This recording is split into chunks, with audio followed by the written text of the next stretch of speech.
¿Qué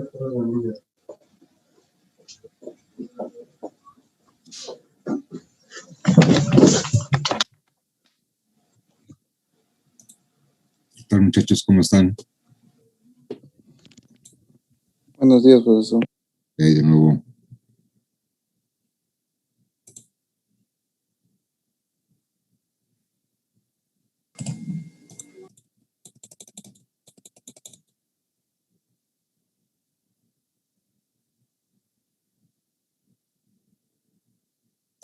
Permítame, es que estoy haciendo unas cosas por otro lado.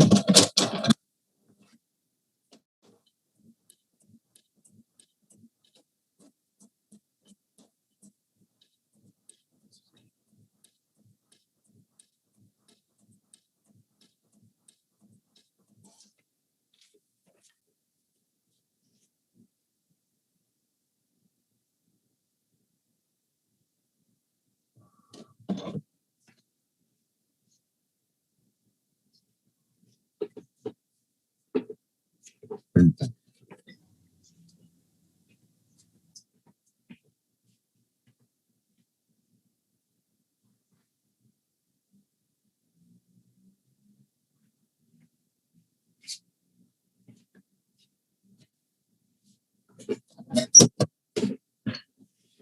Ahora sí, estoy con ustedes.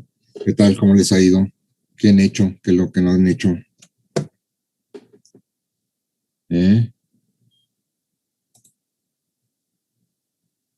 Así que,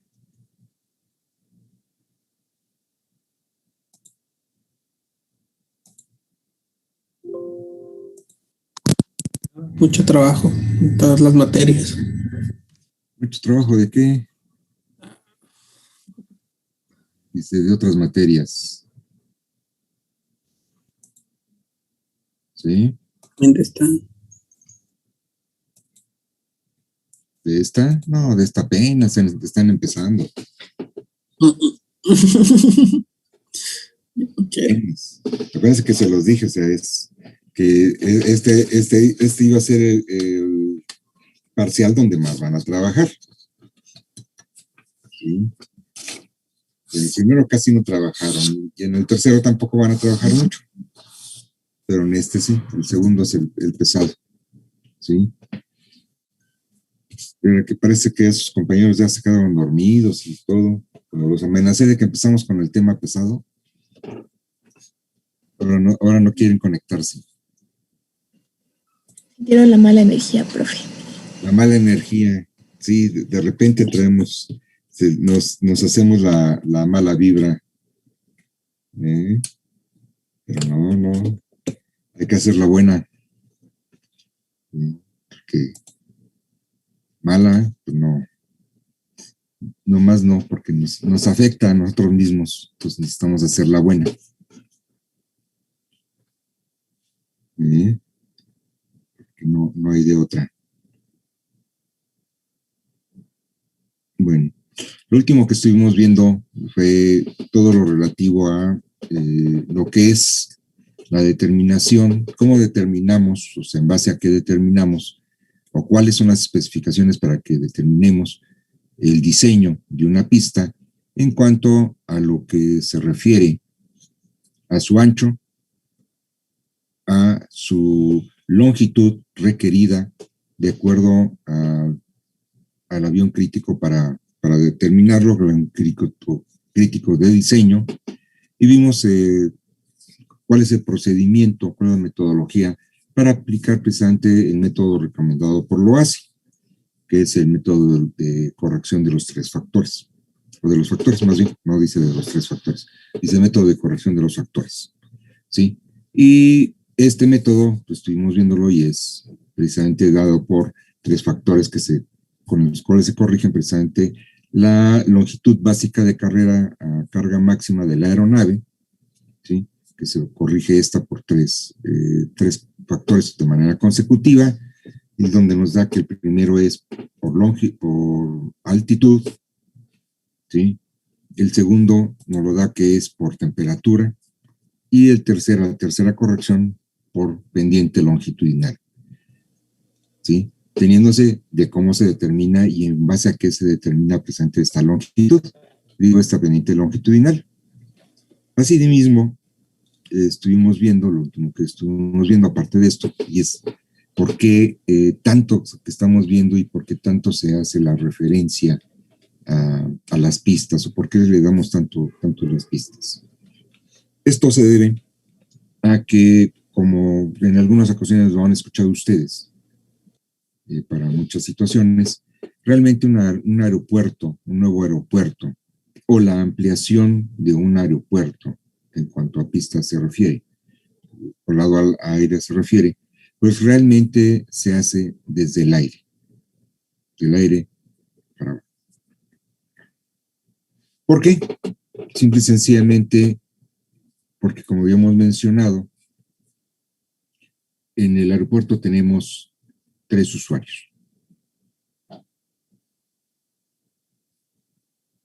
De esos 3 usuarios, hay un usuario, uno, que si dice no, aunque los otros 2 digan que sí, es no. Puede estar construido ya el aeródromo y todo, si ese usuario dice no, no hay nada. ¿Cuál se imaginan ustedes que sea ese usuario?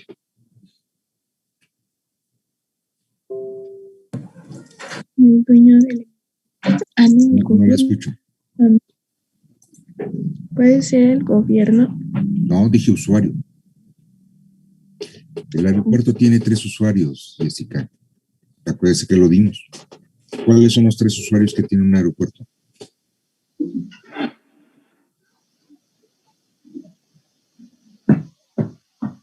A ver, Roberto.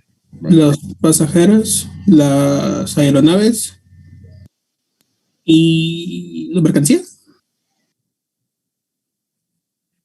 La carga, no me acuerdo. La carga. Son los 3 usuarios son pues, los pasajeros, la carga. Estos 2 pues los conocemos perfectamente. El tercer usuario es las aeronaves. ¿Cuál creen que si diga no?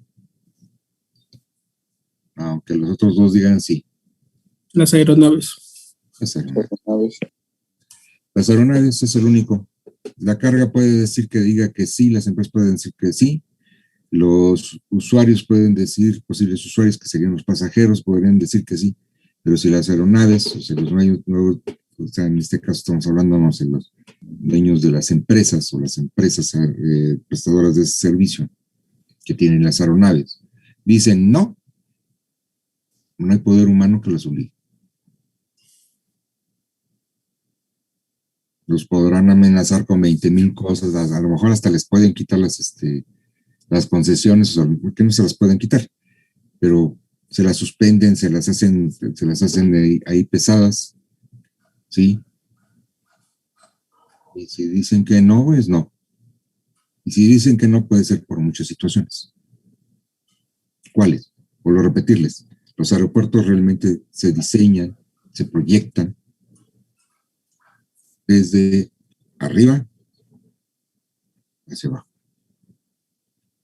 Entonces, aquí es donde vemos cuál sería la parte fundamental de un aeropuerto.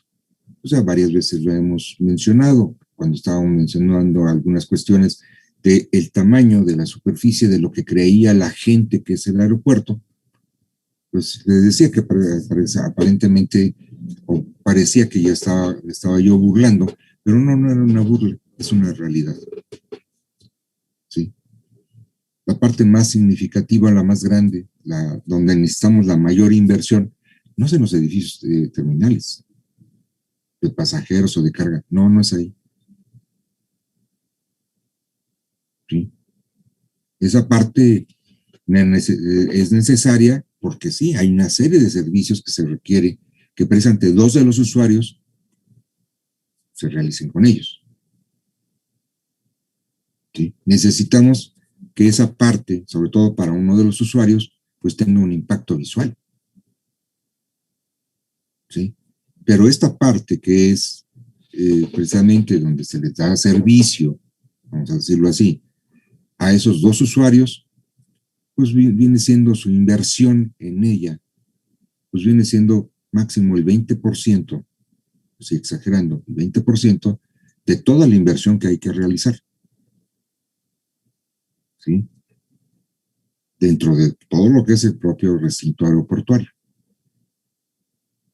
Entonces, ¿por qué? Porque aproximadamente el 80% se tiene que realizar del lado aire. ¿Sí? Donde a ese tercer usuario, que son las aeronaves, pues hay que darle, ahora sí que satisfacer todas las necesidades que pueda tener. ¿Sí? Y que las haga de la manera más segura. ¿Sí? Que se le den todo, así como del lado tierra se le dan todas las facilidades, todas las orientaciones a los pasajeros, se le dan todas las facilidades, todas las orientaciones para el movimiento de carga. Bueno, de este lado hay que dar todas las facilidades para que las aeronaves puedan realizar todas sus actividades, todas sus maniobras, su movilidad, pues de manera segura. ¿Sí? Entonces, eso implica que del lado aire, pues las inversiones son muchísimo más altas. ¿Sí? Y que ahí, pues no necesitamos de impacto visual. Ahí lo que necesito es de que hay una señalética adecuada, que los pilotos puedan ver, que vamos, las pistas sean las apropiadas. Que las calles de rodaje sean las adecuadas. Que las plataformas sean las adecuadas. ¿Sí? Que operativamente el número de pistas que existan sean las necesarias. Que estas pistas, ¿sí?, pues tengan la orientación y la longitud adecuada para recibir a la aeronave de diseño, ¿sí?, para esto.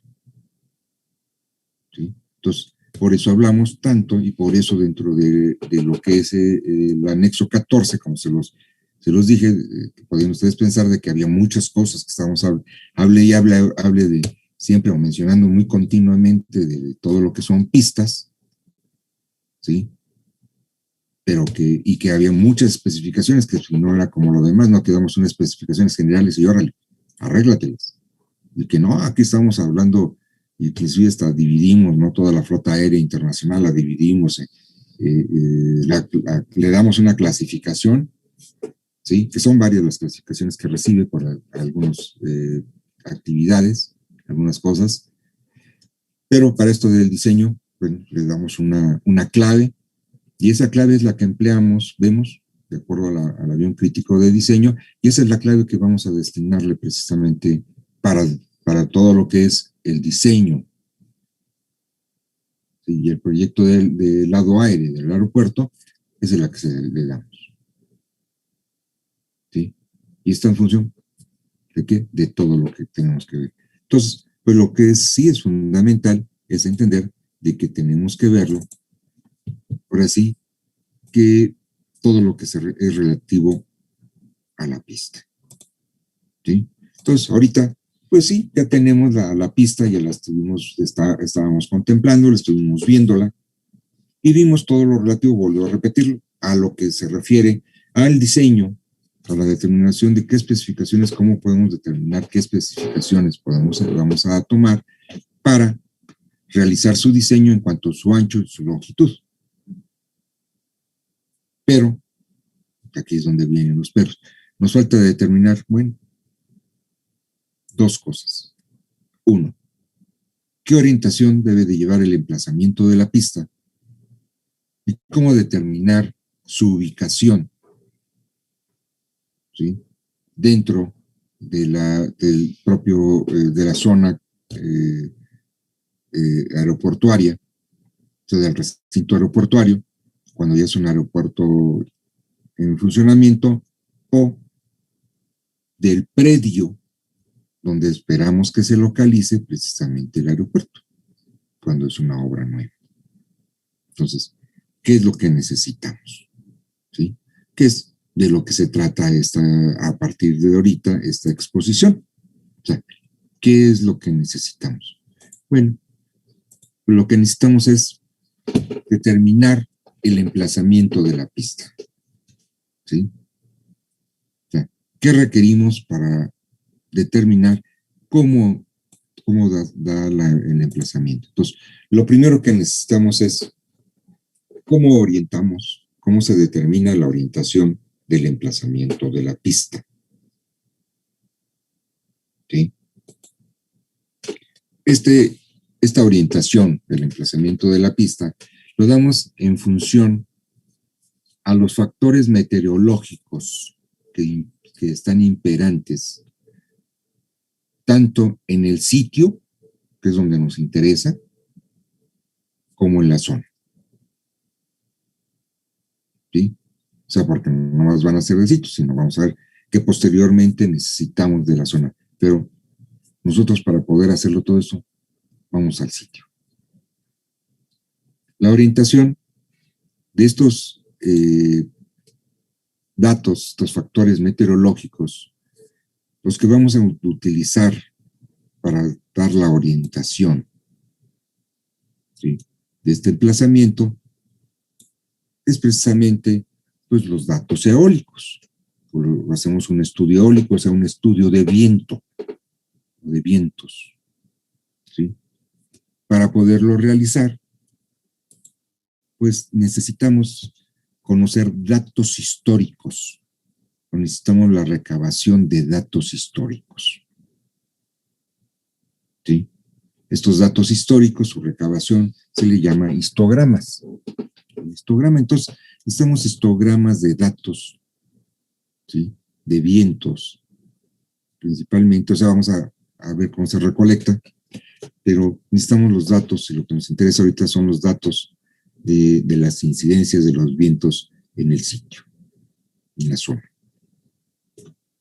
¿Cuál es? ¿Cómo es? ¿Sí? Entonces, necesitamos hacerlo. ¿Sí? Estos datos meteorológicos, pues hacemos la recolección a través de lo que son precisamente las estaciones meteorológicas. Las estaciones meteorológicas que tenemos en la actualidad ya son de toma de datos automatizados. ¿Sí? Ya no aplicamos lo que era la metodología que se empleaba, las técnicas que se empleaban en un principio, que era la toma de datos precisamente física por personas, ¿sí?, sino que ya lo hacemos bajo lo que son precisamente estaciones meteorológicas, y se emplean estaciones que son los datos que nos interesan, la toma de datos en estaciones meteorológicas que tengan una altura de entre 8 y 15 metros, ¿sí?, que son las estaciones meteorológicas normales. ¿Hay otras estaciones meteorológicas? Sí, hay estaciones meteorológicas que sus propias torres, pueden tomar datos meteorológicos a alturas de 20, de 50 o de 100 metros. ¿Sí? No estamos hablando de la instrumentación que podamos poner en edificaciones, no. Estamos hablando de torres exclusivamente para esto. ¿Sí? Entonces, que esas son las que tomamos, y tomamos los vientos precisamente para esto, y todos esos datos los consideramos. Un aeropuerto, vamos a ver, y sobre todo las pistas en este caso, necesitamos que cumplan con un mínimo parámetro de utilización. Ese parámetro se le llama coeficiente de utilización. ¿Sí? Muchas veces este coeficiente pues, se le puede dar diferentes matices, diferentes significados. Uno de ellos es desde el punto de vista de negocio, ¿sí? Que muchas veces, como se los dije, este es un negocio como muchos otros, ¿no?, de lo que nosotros participamos. Entonces, este negocio, para hacer negocio, pues necesita tener cuando menos un mínimo, garantizar un mínimo de ingresos. Si lo vemos desde el punto de vista operativo, bueno, este sitio, o el aeropuerto, o el sitio que tengamos, debe de garantizar un mínimo de operatividad, ¿sí? Entonces, nosotros viéndolo como esto, como lo que es la operatividad, nos vamos a dar cuenta que nos piden que el sitio que se escoja, que las pistas que se escojan por el estudio eólico tengan una utilización mínima del 95% bajo cualquier condición o incidencia meteorológica o incidencia de vientos. ¿Sí?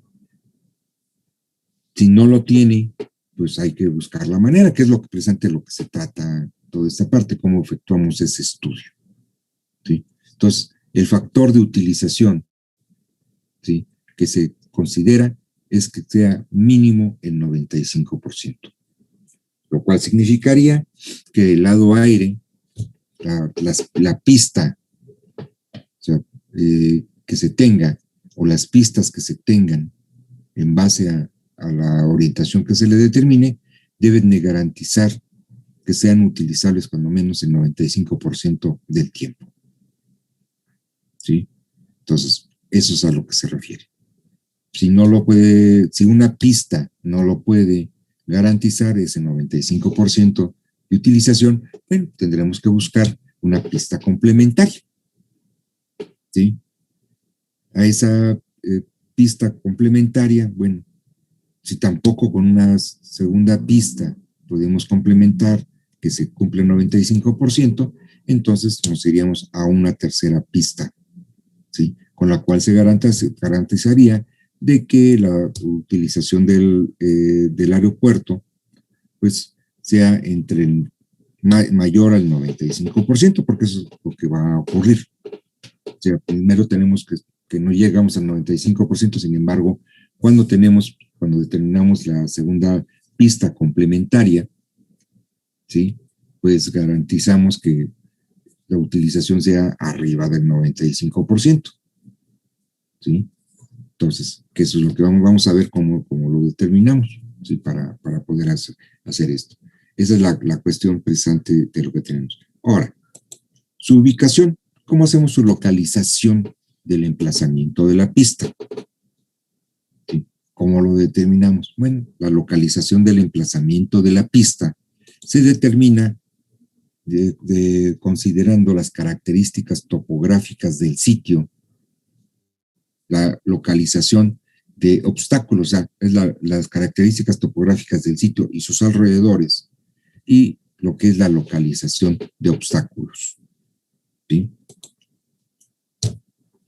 Que esto lo vamos a ver también de acuerdo a las especificaciones de las superficies limitadoras de obstáculos. ¿Sí? Que ustedes ahorita, pues ya lo empezaron a encontrar. ¿Por qué? Porque ya deben de estar terminando de leer el anexo 14, que ya ahora sí que desde el principio del curso pedí que lo leyeran, y que ahorita para este parcial, pues si no me equivoco, es donde tienen que entregar su síntesis. Entonces, quiere decir que ya lo leyeron. Entonces, ahí vamos a ver que está determinado una serie de situaciones que estamos dando aquí. ¿Sí? Ahora, en función de qué damos la orientación de una pista. La orientación de una pista, para poder orientar una pista, como muchas de las cosas que nosotros empleamos para obtener las orientaciones, empleamos, ¿sí?, lo que llamamos una brújula. Bueno, una brújula, ¿sí?, así como la vemos, así como nos la enseñaron desde un principio, pues es realmente una rosa de vientos, y la rosa de vientos que estamos viendo es una rosa de vientos náutica. ¿Por qué náutica? Bueno, cuando se hace la introducción de la brújula a Europa, ¿sí?, procedente de Cathay, de la China, ¿sí?, se emplea principalmente para la orientación de las naves, ¿sí?, de las embarcaciones, para su movimiento dentro de lo que es el mar, ¿sí?, y sus cercanías, de tal manera que con el advenimiento de la brújula, pues la operatividad de los buques, de las naves, ya no estuvieran sujetas a que siempre se tuviera a vista, ¿sí?, la orilla de la tierra, ¿sí?, o sea, la costa de la tierra, de las tierras, ¿no? Sino que ya podían hacerlo sin temor, podían hacerlo ya sin temor, el atravesar de un lado precisamente todos los mares y todos los océanos que tenían, lo que conocían, y eso permitió presente su expansión más segura. ¿Sí? Esa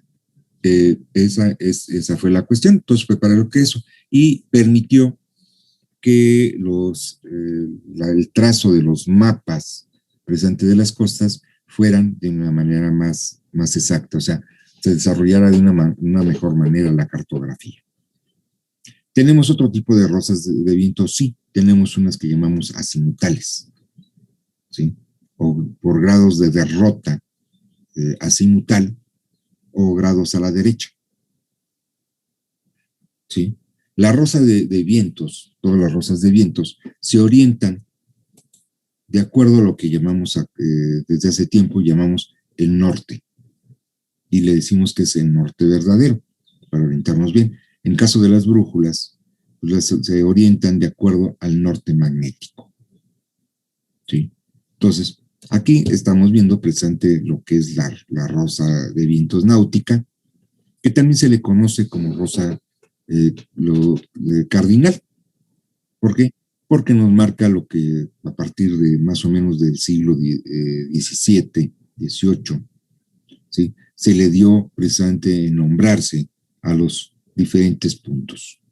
¿Sí? Entonces fue donde aparecen precisamente estos nombres de norte, sur, este, oeste, que son los básicos.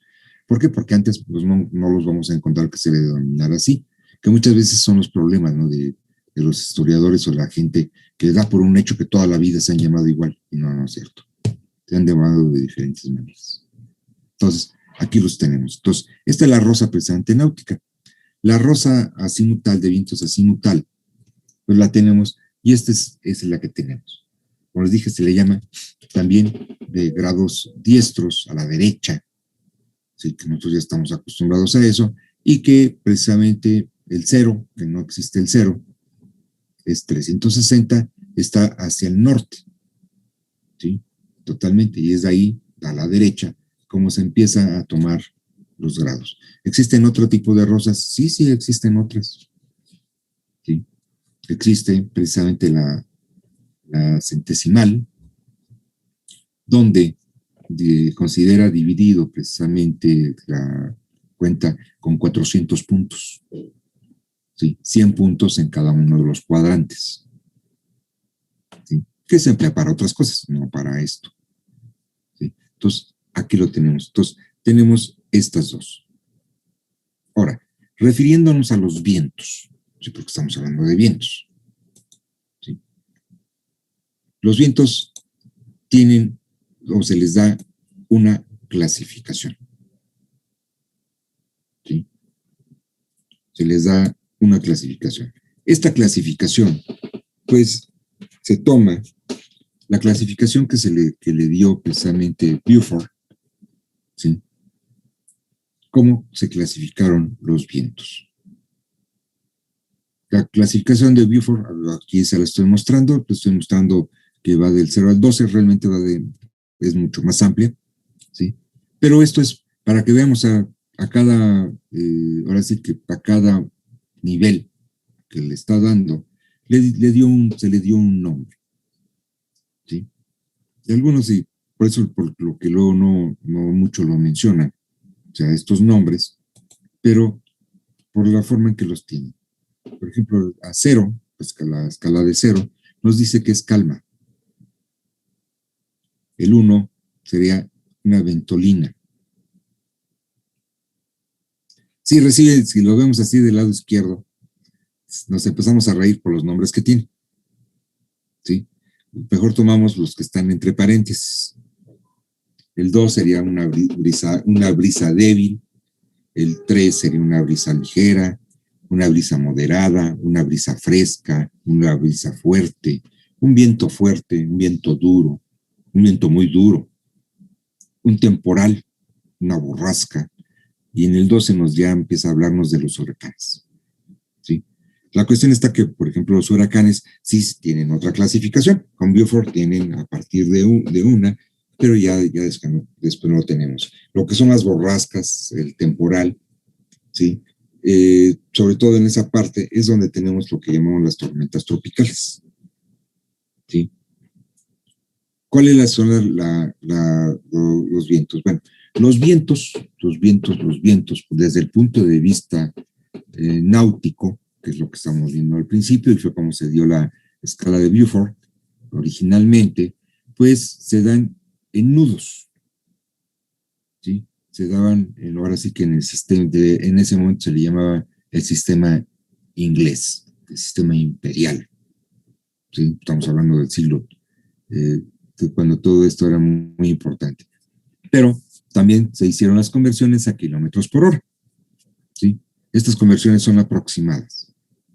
Entonces, vemos las velocidades que nos dan en nudos. Un nudo es una milla náutica por hora. A eso equivale. A una milla náutica por hora. Ahora, aquí hay una cuestión. Todos hablamos, y siempre hablamos, ustedes lo están viendo, cuando se hace sobre todo que se enseña a hacer la revisión por viento de una edificación, ¿sí? Porque realmente se hace la revisión, no se hace es que estoy calculando por viento, no estás calculando nada por viento, ni por sismo, estás haciendo la revisión de lo que hiciste de alguna teoría estática y ver cómo se comporta con eso y qué es lo que necesitas reforzar. Por eso le llamamos revisión. ¿Sí? Entonces, dicen, ¿cómo está? Bueno, entonces, pero ¿cuál es el impacto? Vamos a verlo con la misma tabla, ¿sí? Que son los niveles de viento que se están dando actualmente, ya es como se actúa. Aquí está el 0 y nos dice el último renglón, nos dice que es a más de 17, o sea, arriba de 17. Esta escala que estamos viendo, que es también con respecto a la escala de Beaufort, nos lo da de una manera más exacta. Actualmente, las velocidades de los vientos, ¿sí? Para todo lo que queramos, se dan en metros por segundo. ¿Sí? Esas son las velocidades que se dan. Entonces, aquí estamos viendo, precisamente en metros por segundo, a cuánto equivale. ¿Sí? Entonces, un nivel de viento 10, por ejemplo, equivale a unas velocidades de viento que está entre los 24.5 y los 28.4 metros por segundo. ¿Sí? Que es como se tiene. Pero aquí lo que a nosotros nos interesa, y como yo muchas veces les digo, en muchas situaciones para nosotros ya son conocimientos perdidos, ¿sí? Porque como se dieron por un hecho, que todos sabían de qué se trataba, pues los dejaron olvidar, no se hizo la referencia. Entonces, ¿cuál es la presión que el viento ejerce sobre una superficie? ¿Qué presión ejerce? La presión que ejerce el viento se mide en kilogramos por metro cuadrado. ¿Sí? Y vemos que un viento en calma, pues prácticamente podemos decir que no ejerce ninguna presión significativa sobre una superficie. El nivel 1, que es un viento de entre 0.3 y 1.5 metros por segundo, pues ejerce una presión de menos de un kilo por metro cuadrado, mucho menos de un kilo. Que hasta que tenemos una velocidad de viento que vaya entre el 1.6 y 3.3, pues tendremos apenas un kilo, ¿sí? Por metro cuadrado de presión.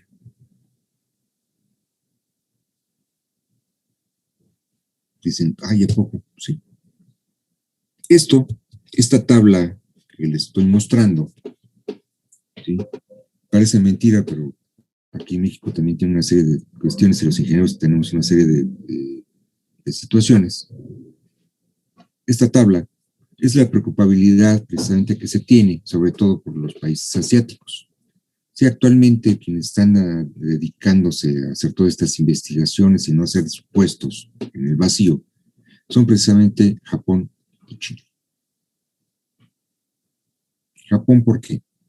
Bueno, porque ellos, todas sus estructuras, todo lo que tienen sus edificaciones, todos los sistemas constructivos que tienen que desarrollar para poder tener sus edificaciones seguras, que no ocurran incidentes por la acción de un viento huracanado o por la energía, la aceleración sísmica que puedan resistir, pues son ellos. Entonces, ¿qué es lo que les interesa? Pues sí, tenemos un viento de tanto, sí, pero ¿cuál es la presión?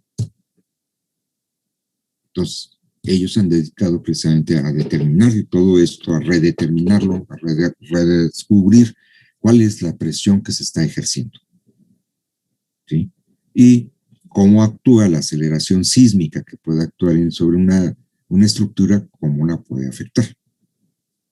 ¿Sí? Sí, parece mentira, ¿no? De que México hace pues, ya mucho tiempo se le considera como la punta de lanza precisamente en cuanto a los estudios por la acción sísmica, ¿sí? Y el impacto sísmico que la aceleración sísmica tenía sobre las edificaciones y que ahora ni siquiera pintemos. ¿Sí? Porque la realidad es que fuimos punta de lanza. Muchos países, Estados Unidos, muchos de sus códigos que tenían, pues se basaban precisamente en los reglamentos y en los códigos mexicanos. Japón era lo mismo. ¿Sí? Y mucho tiempo pues fuimos punta de lanza y estábamos ahora sí que a la par del desarrollo de todo esto conjuntamente con otros. Y ahora, pues ni para las vergüenzas, más bien para pura vergüenza. Pero bueno, eso es otra cosa. Entonces, tenemos esto. Entonces, esto es precisamente. Nosotros, ¿por qué dicen que busqué y todo? Porque me interesaba mucho mostrárselos. ¿Por qué? Porque nosotros vamos a ver que necesitamos saber cuál es, de acuerdo a la velocidad del viento, cuál es la presión, la fuerza de impacto, ¿sí? Que las velocidades de tiempo van a tener sobre la estructura de una aeronave. ¿Con qué fuerza de impacto va a estar actuando? ¿Sí? ¿Por qué? Porque lo necesitamos saber, no porque nos vamos a meter a diseñar una aeronave, no, sino porque necesitamos saber con qué fuerza en un momento determinado puede empujarla, porque eso va a ser el empuje, durante la maniobra de aterrizaje y de despegue. ¿Y cómo hacer para que en un momento determinado nosotros podamos pues, minimizar esa fuerza de impacto? ¿Qué hacer? ¿Cómo localizar estructuras que nos rompan precisamente esas fuerzas, esos vientos, la acción de esos vientos que no son favorables para las operaciones precisamente de aterrizaje y de despegue de las aeronaves? O sea, ¿cómo hacerlo? ¿Sí? Entonces, ¿qué es lo que tenemos a ese respecto?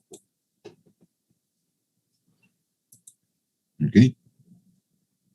Entonces, para esto, pues nosotros necesitamos saber, dentro de lo que es la aeronáutica, en este caso la OASI, los comités que integran que ayudan a la OASI, que corresponden a su estructuración, ¿cómo han clasificado los vientos?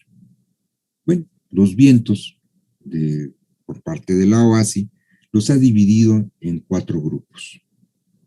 A cada grupo le ha dado un nombre y le ha dado, precisamente por los estudios realizados, un rango de velocidades de viento. De tal manera que tenemos que el grupo 1, al cual le llama calmas, o se le denomina como calmas, tiene un rango de velocidades de viento que va de 0 a 3 nudos. Sí, esas iniciales KT normalmente las empleamos para determinar nudos. ¿Sí? Que aproximadamente equivalen a una velocidad de viento de entre 0 y 6 kilómetros por hora. Al grupo 2 se le denomina de rango 1, con un rango de velocidades de viento que va de los 3 a los 13 nudos, aproximadamente de los 6 a los 24 kilómetros por hora. El grupo 3 se le llama rango 2, ¿sí? Con un rango de velocidades de viento que va de los 13 a los 20 nudos, y es aproximadamente entre 24 y 37 kilómetros por hora. Y por último, el grupo 4, ¿sí? Con un rango de velocidades el grupo 4 que se le denomina rango 3, y con un rango de velocidades de viento que va de los 20 a los 41 nudos, aproximadamente entre los 37 y los 76 kilómetros por hora. ¿Sí? ¿Hay más vientos de mayor rango? Sí. ¿De mayor velocidad? Sí. Pero estos son los que se requieren a nivel, ahora sí que para que una aeronave pueda realizar con seguridad sus maniobras de aterrizaje y de despegue, pues estos son las velocidades de viento que se requieren. ¿A cuánto equivale? Eso es lo importante. ¿A cuánto equivale un nudo? O sea, un nudo habíamos dicho que equivale a una milla náutica por hora. Cuando hablamos de millas náuticas, precisamente se le significa como NM. ¿Sí? ¿A cuánto equivale?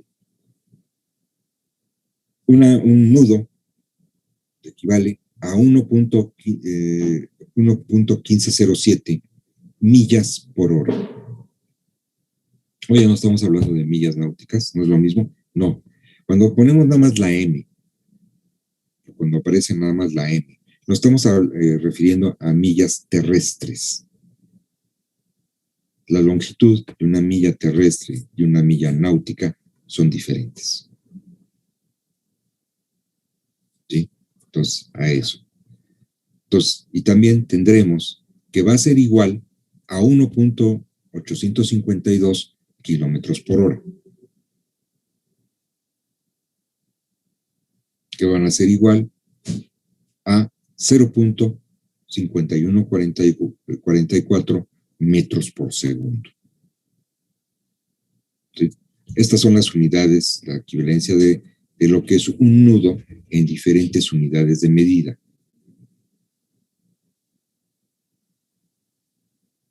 ¿Sí? Ahora sí, esos rangos de velocidades de viento que estamos poniendo de 0 a 3 nudos, que decimos que aproximadamente es de 0 a 6 kilómetros por hora, ¿a cuánto equivale en otras unidades?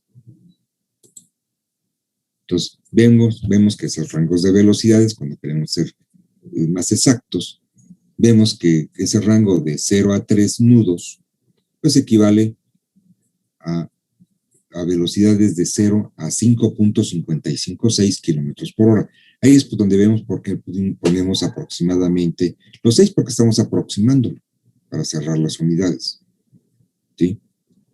Y que va a ser igual a un rango de velocidades de viento de 0 a 1.5432. ¿Sí? De tal manera que pues tengamos pues diferentes rangos de velocidades.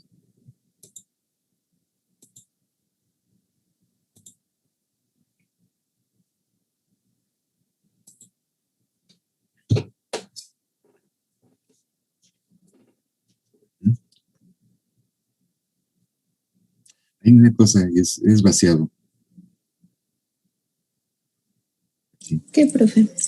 Es vaciado, que creen que porque estamos en la presentación no está grabándose, no se les está grabando a ustedes, ¿eh? No hay mentira más grande del mundo que eso. La grabación se hace, ahora sí, como diríamos, en las dos bandas. Por eso me da risa. ¿Sí? Porque entro a la presentación y todos apagan sus cámaras. Cuando menos la mayor parte de esa apaga.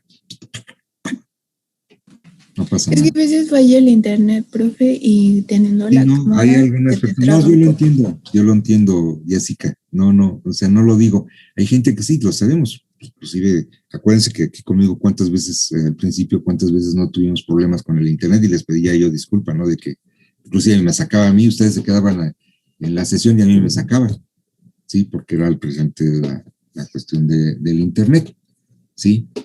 No lo digo por eso. Acuérdense que inclusive se los dije, ¿no? Yo comprendo muchas situaciones, ¿sí? Y estoy de acuerdo. Pero a mí me da risa, ¿no? Porque los veo y, sí, y más tardo así en entrar a compartir la pantalla, que la apagan. Ya, bueno, está bien, no hay problema. Y es vaciado, o sea, por eso también me da risa, porque es vaciado, porque por alguna situación entro otra vez para que, o sea, interrumpir compartir la pantalla, y enseguida empiezan a aprender. Por eso me da risa. ¿Sí? Y les digo, porque es también por la situación. O sea, yo comprendo como dice Jessica, que tienen problemas con la conectividad, porque sí, todos tenemos problemas con conectividad, ¿sí? Pero es vaciado, ¿no? De que creen, también muchas gentes lo hacen creyendo que nada más con tenerla, con estar conectado ya tiene su asistencia, o registrarse en el chat ya tiene su asistencia, cuando se los dije que no, que eso es una parte. Que si ustedes no aparecen en la grabación con sus cámaras prendidas, no están. ¿Sí? Por eso, cuando tenemos mala conectividad, bueno, yo se los dije, nada más avisen, siempre se los he dicho. Avisen, o sea, no hay problema. Pero si no avisan, pues es como si no existiera. ¿Sí? Y les digo eso, que es vaciado por alguna situación, por distraerlos, porque yo sé que está haciéndose monótono, está haciéndose pesado. Entro con ustedes y otra vez vamos a decir que la plenaria, ¿sí? Y lo veo porque 3, 4 nada más aparecen con la cámara encendida y todos los demás la tienen apagada. Y empiezo a hablar como ahorita empiezo a comentar y es por eso por lo que me da risa. Pero bueno, es parte del show, ¿sí? O sea, no es otra cosa, sino es parte de este show, de esta manera de de esta realidad que estamos viviendo, y pues no hay de otra. ¿Sí? La pregunta nada más que iba a hacer, por eso entré directamente a la plenaria para todos, es si había alguna duda de lo que estamos exponiendo, si no está haciéndose muy pesado, qué es lo que se tiene. Profe, yo hacía una pregunta. Por ejemplo, usted nos decía la importancia que tienen los vientos, ¿no? Pero, por ejemplo, cuando son, por ejemplo, zonas en las que predomina siempre la cantidad de viento, ¿cada cuándo o cada cuántas veces se registra por día?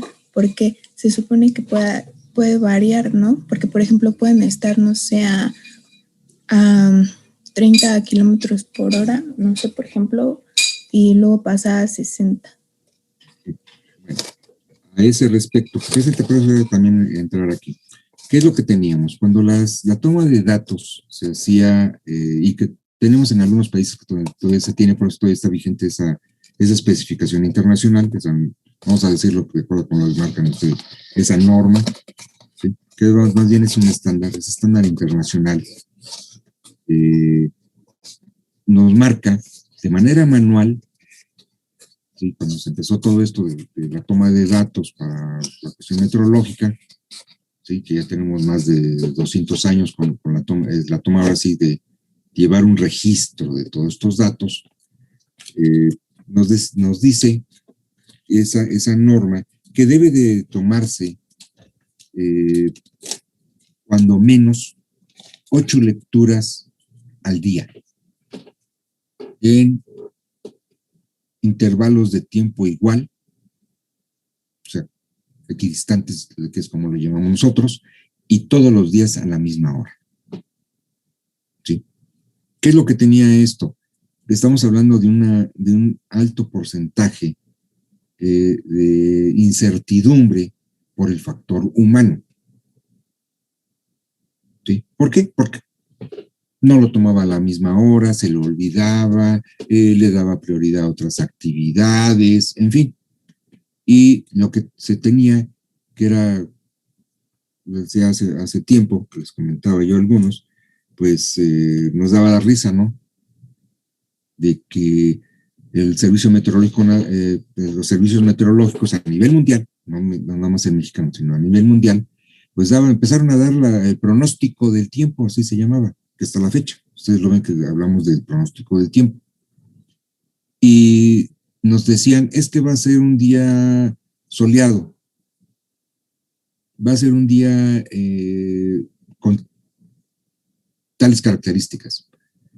Y decía uno, híjole, me dijo que soleado, ¿sabes qué? Pues llévate tu paraguas, ¿no? ¿Por qué? Pues porque lo más probable es que vaya a llover. Va a ser un día con frío, ¿sabes qué? Pues llévate algo delgado porque lo más probable es que vaya a ser mucho calor.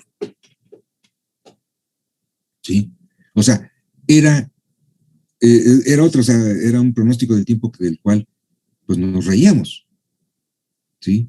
No lo consideraban mucho, nos reíamos, no sé, ¿sabes qué? Pues, al contrario. ¿Hasta cuándo el pronóstico del tiempo se volvió más exacto? A partir de que se empezaron más bien que se desarrolló la tecnología de estaciones de toma de datos meteorológicos, o sea, estaciones meteorológicas automatizadas. ¿Esto cuándo se logró? Bueno, pues con el avance precisamente de lo que tenemos nosotros ahorita. Cada cuánto una estación meteorológica automatizada, que es como se le denomina ahora, cada cuánto toman datos, ¿sí?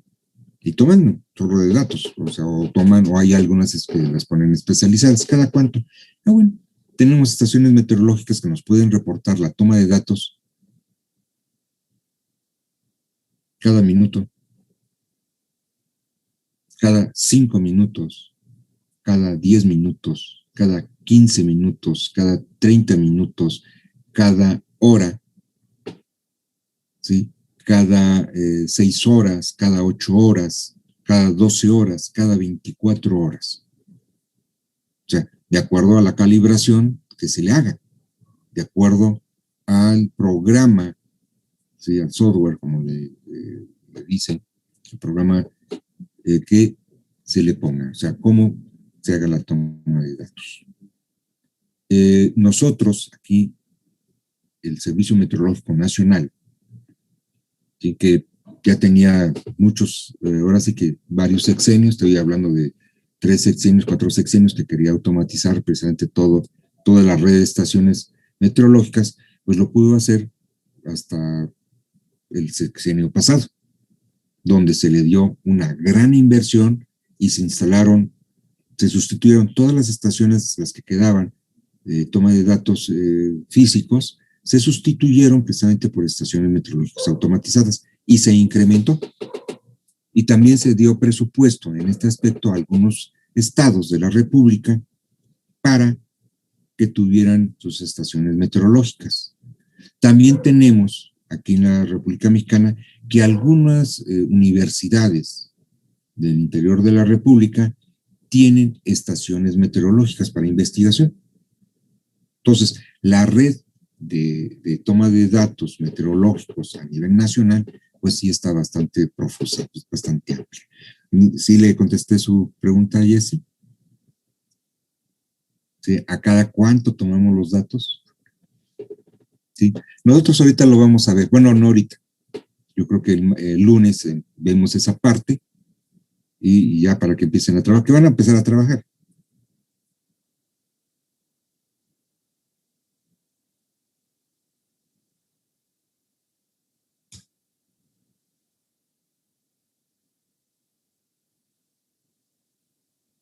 Sí, aquí hay una cuestión. Sí, Raúl. Aquí hay una cuestión muy importante. Estamos hablando de estaciones meteorológicas automatizadas.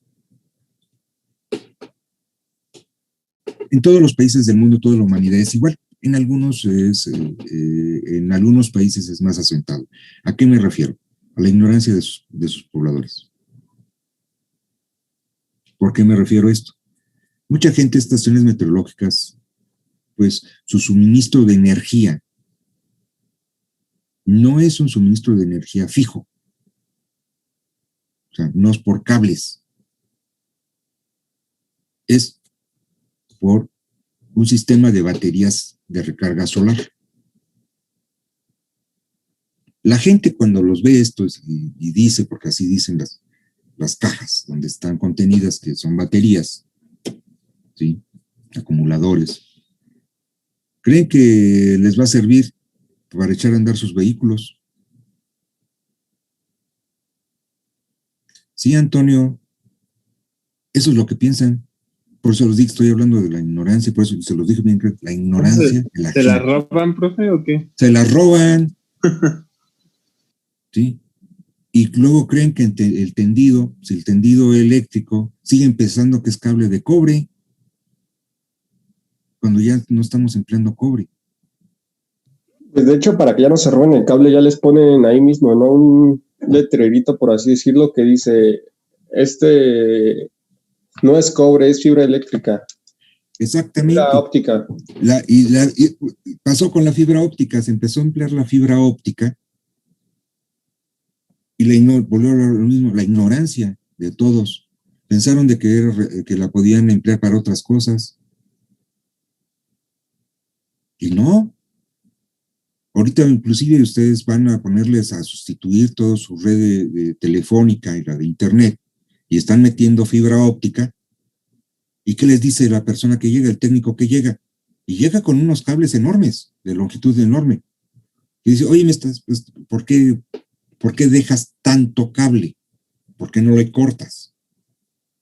Y te lo dicen, es que los pins vienen de fábrica. Si cortamos el cable, no puedo conectar un pin. Sí, te dicen que no debes de tenerlo en una zona en donde no se te doble porque se te puede tronar y se puede tronar, con el tiempo, tiene que estar en una zona donde no se doble, donde esté protegida de la acción de los rayos solares, en fin, de una serie de situaciones. ¿Por qué? Porque se degrada, porque se parte, ¿sí? Y al hacerse eso, pues ya tenemos una cuestión. Y un cable de fibra óptica, y no es una tecnología nueva, estoy hablándoles que la fibra óptica para todo esto se desarrolló por ahí de la década de ya la utilización comercial fue por ahí de la década de los 70 del siglo pasado. ¿Sí? Entonces, pero empezamos a conocerla y todas las situaciones que tiene. Entonces, ¿qué tiene? Entonces, la ignorancia de la gente, eso es lo que hace que las estaciones no tengan. Ahora, depende también qué tecnología, y al referirme de qué tecnología es, con qué equipo de medición cuenten las estaciones meteorológicas. ¿Sí? Si es, por ejemplo, para medir los vientos, pues el equipo que se emplea, muchas veces ustedes lo pueden ver, ¿sí? Que es el más común, es el de cazoletas. ¿Sí? ¿Qué es el más común? Tienen sus cazoletitas. Son 3 cazoletitas. Creen que es muchas, no, son 3. ¿Sí? ¿Qué pasa? Que tienen un punto en el que están girando. ¿Qué pasa? Que también esa parte, si el viento la mueve, ¿qué pasa? Pues se sale de su sitio. O sea, son muy sensibles. Entonces, pues deja de funcionar. ¿Sí? Hay gente que de la parte de la ignorancia, como ya se habló y se ha sabido algo de la cuestión de las celdas solares, creen que robándose las celdas solares ya la hicieron. Y tampoco, porque necesitan conocer cómo se instala una celda solar. Otros, dentro de toda su ignorancia, porque no puedo decirlo de otra manera, bueno, sí puedo decirlo de otra manera, pero seamos decentes, como ciertas personas están en contra de una producción de energía limpia, ¿sí? Y se la creen todo lo que les digan, pues truenan, les avientan piedras, balazos a todo ese equipo, porque según les han dicho es dañino. Cuando no se dan cuenta que es más dañino el consumo de la gasolina que es de energía. ¿Sí? Y no se dan cuenta que el material que se emplea para los acumuladores, para las baterías solares, si lo perforan, es muy dañino. Muy dañino al medio ambiente. Que debe estar confinado, así como está en la batería, confinado, para que no haya problema. Y que esos materiales precisamente son reciclables, o sea, porque llegan, se los llevan para reciclarlos, ¿sí? De manera segura, no para enterrarlos, reciclarlos. Entonces, ahí lo que da es la mala intención de muchas gentes en lugar de dar buena información. ¿No? Entonces, sí, nuestro Servicio Meteorológico Nacional, y sí vamos a verlo. Precisamente qué bueno que me lo mencionó Raúl. ¿Por qué? Porque una de las cuestiones es cómo discriminar datos. Sí, ahorita por lo que me dijo es porque tomó datos precisamente para la materia de costas, ¿no? Para obra de costas, donde tuvieron que entrar. Sí, hay que discriminar datos, hay que trabajar con los datos que tenemos. Que va a haber periodos, y sí lo vemos porque va a haber periodos que pueden variar de 2, 3 tomas de datos, un dato que nos aparezca con ceros o que no aparezca con dato, o puede tener un periodo donde hay que entender, bueno, que no hay datos porque la estación estuvo, vamos a ponerlo entre comillas, en mantenimiento. Pero cuando el periodo es muy largo, ténganlo por seguro que algo le hicieron a la estación. ¿Sí? Ahorita dentro de esto por ejemplo, para la toma de velocidades, yo les dije, lo común es ver eso de las cazoletas. ¿Sí? Hay otros, por ejemplo, que son en forma de larga, como si fueran avioncitos, ¿sí? Donde en la parte frontal tiene unas hélices, ¿sí? Y en la parte posterior, pues tiene una veleta. Y la mueven así completamente. Ese es uno. También esta hélice, pues también es continua y también se puede salir de centro. ¿Sí? Hay otros, sí, hay otros. Hay otros donde los van a ver y son como si fueran tubitos, de 3 tubitos, que miden la velocidad del viento y la dirección. Son fijos. Son de las tecnologías más de punta, las más actualizadas que se tienen. Hay otros, sí tenemos otros, hay otros sensores. Ahora sí vamos a hablar de sensores. Hay otro tipo de sensores. Que precisamente el desarrollo tecnológico que se tiene de gente dedicada a desarrollar todo esto, va haciéndolo. Eso permite precisamente todo esto. Entonces, nuestra toma de datos sí nos van a presentar puntos donde no tengamos datos. ¿Qué hacemos? Pues trabajar con los datos. Pues si antes tomábamos un dato cada 8 datos al día, pues ahora que tenemos chance de tomar más, pues aprovecharlo. También sabiendo que vamos a tener periodos en que no tenemos datos. ¿Sí? Entonces, por eso siempre les estoy con que hay que discriminar datos. Hay que saber discriminar la información. O sea, ¿qué es discriminar? Quitar aquello que no nos sirve. ¿Sí? Entonces, aquí, a la hora que hagamos el tratamiento de los datos, pues que se los voy a proporcionar de algunas estaciones. ¿Por qué? Porque para hacer el estudio eólico, la OASI nos hace una recomendación que debe de ser de un periodo mínimo de 5 años. ¿Sí? El método americano, el método europeo, el método francés, el método inglés, todos ellos, en algunos de ellos nos piden que el periodo mínimo de datos que necesitamos es de una década, de 10 años.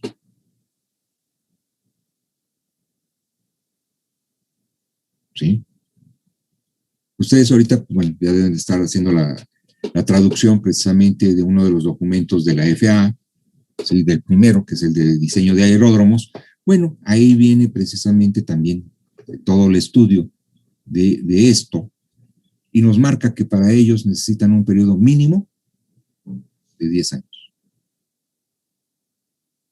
Es el de la FAA, es lo que le llamamos el método americano. ¿Sí? Entonces, ¿cuál es el que necesitamos? Bueno, nosotros ahorita vamos a verlo de acuerdo a la OASI, ¿sí? ¿Qué método es el que se va a aplicar?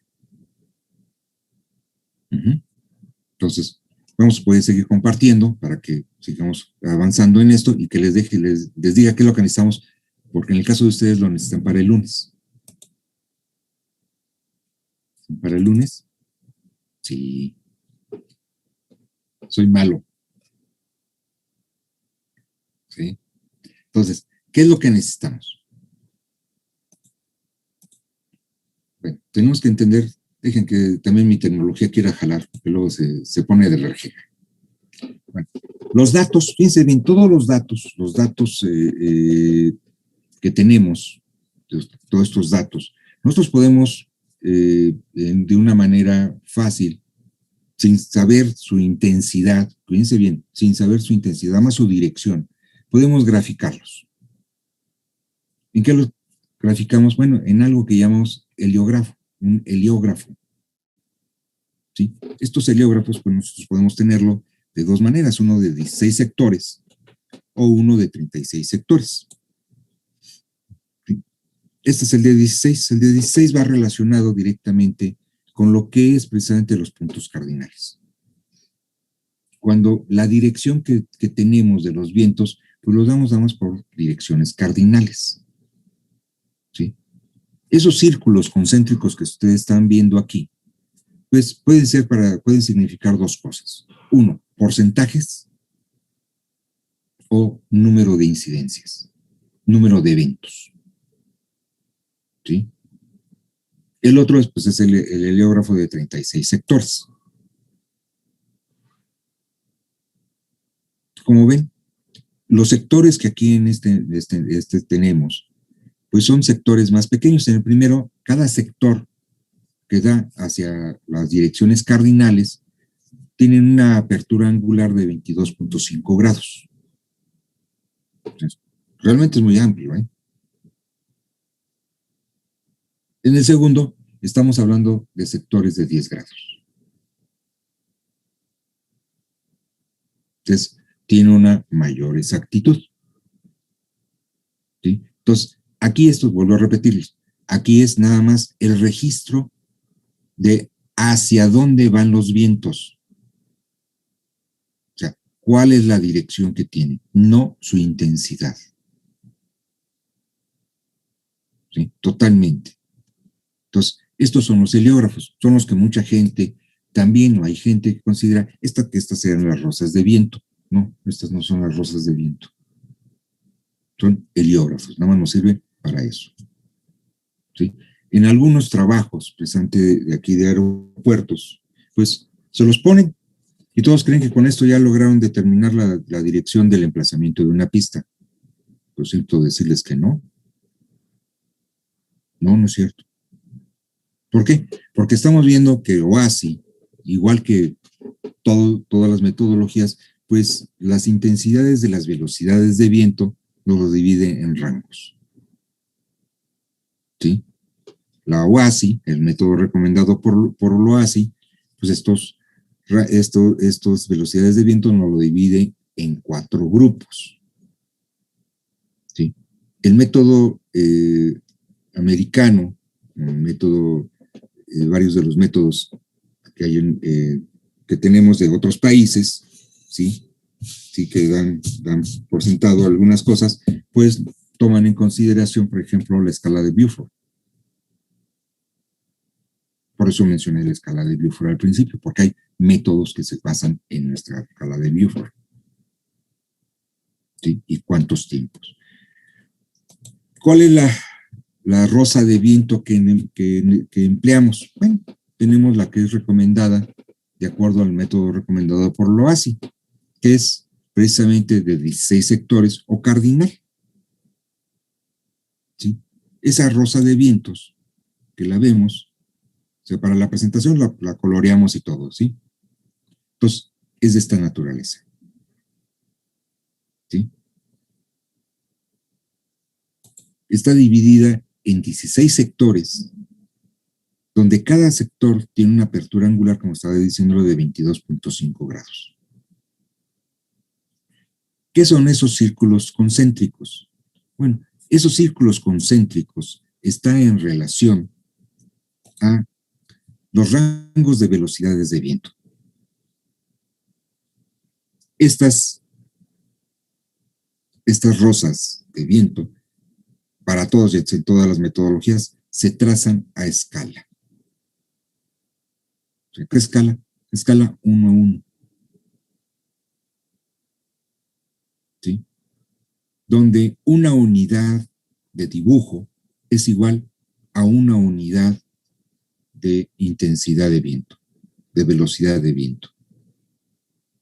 Entonces, aquí, estos círculos concéntricos que tenemos, pues están, vuelvo a repetirlo, en función precisamente a los rangos de velocidades de viento que tenemos. El círculo central, pues es precisamente corresponde a lo que denominamos dentro del primer grupo, que son las calmas. Las calmas tienen un rango de velocidades de viento que va de los 0 a los 3 nudos, que es aproximadamente de los 0 a los 6 kilómetros por hora.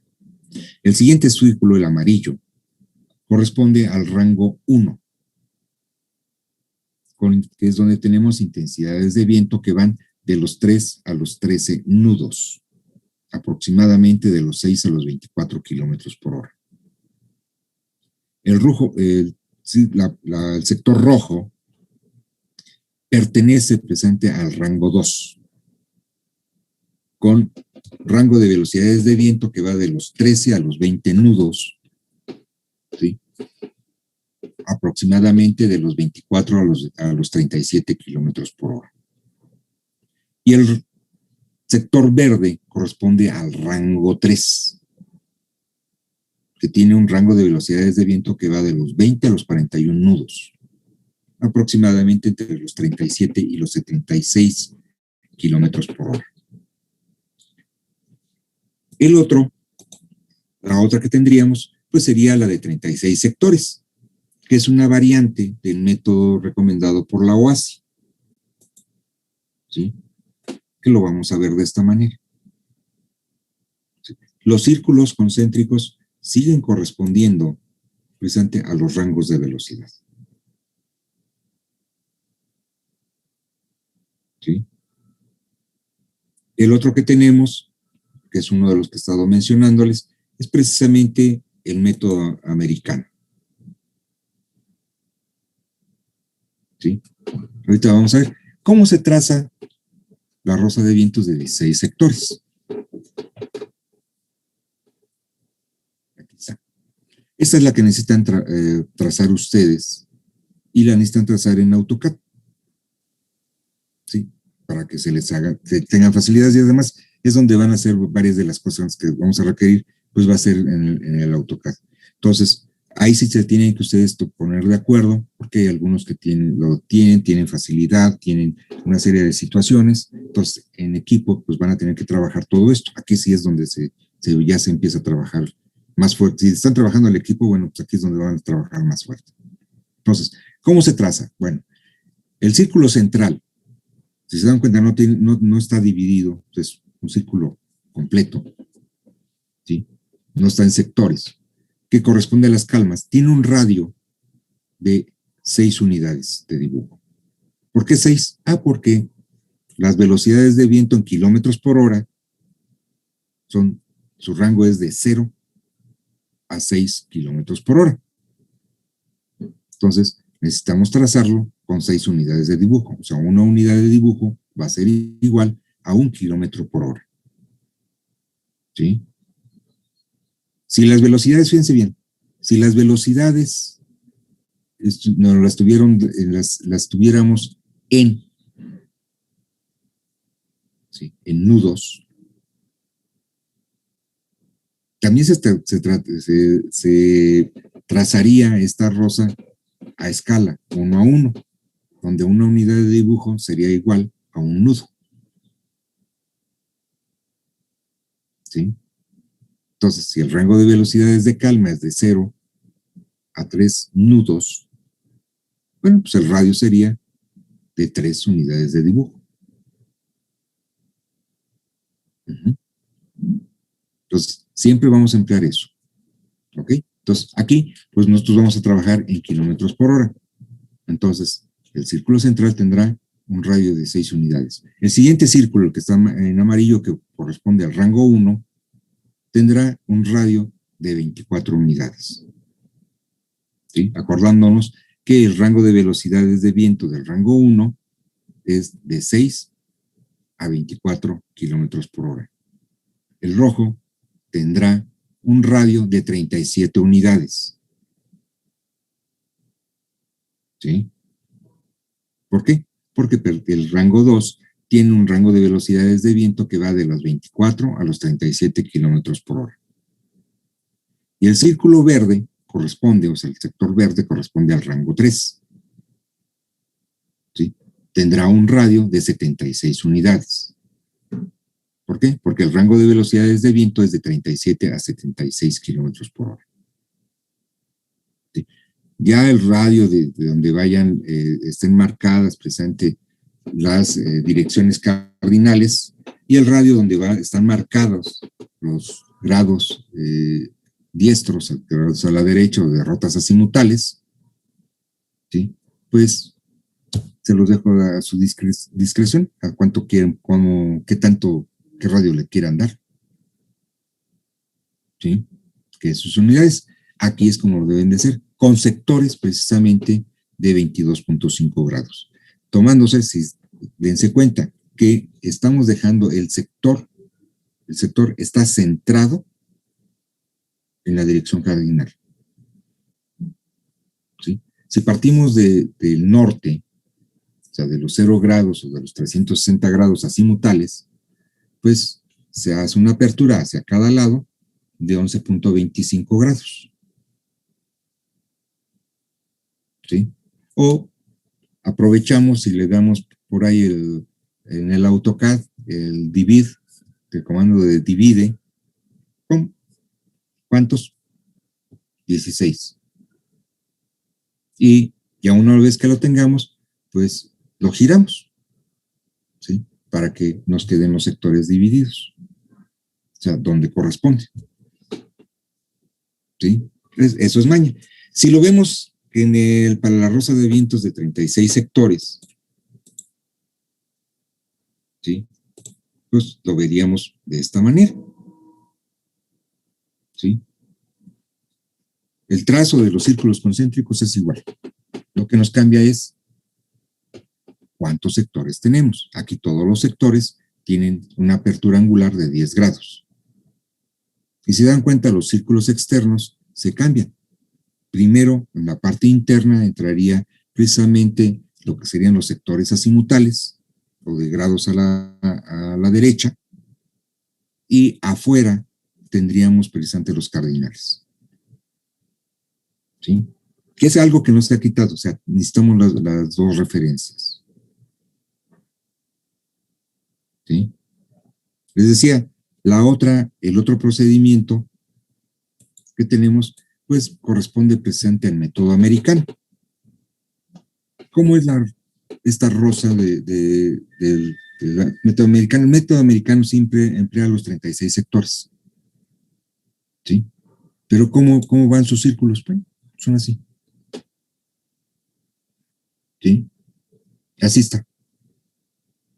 Inclusive ustedes lo van a encontrar ahí, les digo, en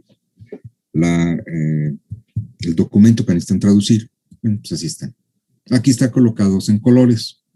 ¿Sí? nos desaparecen ellos presentes donde nos dan los círculos centrales. Todo está de acuerdo a la escala de Beaufort. ¿Sí? ¿Cuáles son los radios? Son estos. Nos dice, ese circulito, el central, corresponde presente a una velocidad en nudos de 0 a 3.5. El radio que tiene ese circulito es de 3.5 unidades. Sí, por eso dice radiociclos. Esta tablita y esto, lo van a encontrar precisamente ahí en la circular de la FA, que es la que tienen que traducirla para poder hacer su síntesis. ¿Sí? Ahí lo van a encontrar. Y aparece esta tablita. Aquí ya está traducida. ¿Sí? Cada una de las partes que lo corresponden, cómo están. Entonces, aquí está trazados. Lo que llama la atención es cómo están colocados los círculos. Vemos el tercer círculo, que corresponde precisamente a una velocidad, un rango de velocidades de viento de entre 6.5 y 10.5, ¿sí? Donde aparecen las cantidades de un lado 10 y del otro lado 11. Oye, si me está significando eso, ¿dónde quedan el rango de velocidades de viento mayores a 10 y menores a 11? Pues ahí queda, porque el sector realmente es hasta 10.5. El siguiente sector empieza a partir de 10.5. ¿Sí? Que es una de las cuestiones, esto se los digo, porque es una de las cuestiones que a la hora que estamos viendo esto, dicen, bueno, mucha gente cuando se da cuenta, pregunta, ¿qué pasa aquí? No pasa nada. Lo que pasa es que es una manera de representarlo, de significarlo, y es otra manera en cómo se efectúa el trabajo. ¿Sí? Entonces, muy específico este procedimiento. Aquí dentro de esto, que se nos marca precisamente de los radios. ¿Sí? Si se dan cuenta, el primero, el segundo renglón, ¿sí? Y los dos penúltimos traen un asterisco. El asterisco dice que no se requiere efectuar un análisis en la rosa de los vientos, de esos datos. O sea, yo se los dije, aquí yo los coloqué todos. ¿Sí? Y a la hora que veamos la tabla de registros, pues vamos a ver cómo se efectúa. Sí, porque se los voy a enseñar. Entonces, ¿qué es lo que requerimos ahorita? ¿Sí? ¿Qué es lo que requerimos? Bueno, pues requerimos precisamente que para el próximo lunes, que es cuando tenemos nuestra reunión, bueno, tengan ustedes ya hayan trazado las rosas que vamos a emplear, que son las dos primeras, que es por el método, o una de ellas, la que quieran ustedes. Ahí se las voy a dejar libre, qué es lo que quieran. Yo les voy a enseñar las metodologías y ustedes decidan qué es lo que quieren aplicar. ¿Sí? Entonces, ¿qué metodologías quieren aplicar para tener todo eso? ¿Sí? Entonces, van a decidir cuál rosa de vientos quieren trazar, si la de 16 sectores o la de 36. Entonces, necesitan trazarlas en AutoCAD, tener su registro, porque vamos a trabajar con ella. Más bien con ellas, porque de ahí van a sacar unas. Y otra de las cuestiones, de cada sector, cada rectangulito, por decirlo de alguna manera, de cada sector, necesitan determinar cuál es el área de cada una de esas superficies. ¿Qué área tiene? ¿Sí? Como ven, pues a excepción del círculo central que no tiene divisiones,